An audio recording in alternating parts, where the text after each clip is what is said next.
Hey everyone, if you want to create organizational charts in Miro in 2026, you're in the right place. In this guide, I'll show you how to build a clear company hierarchy using Miro step by step.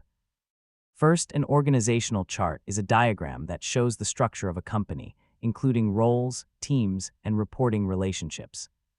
Start by logging into Miro and creating a new board for your organizational chart.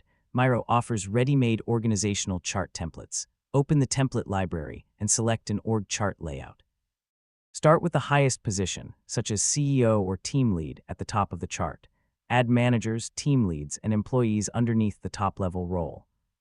Use connector lines to show reporting relationships between positions.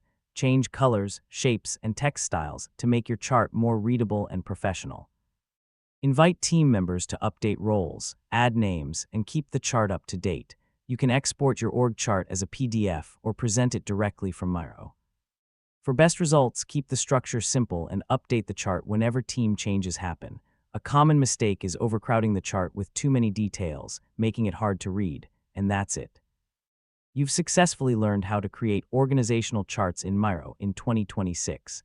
Thanks for watching, and I'll see you in the next tutorial.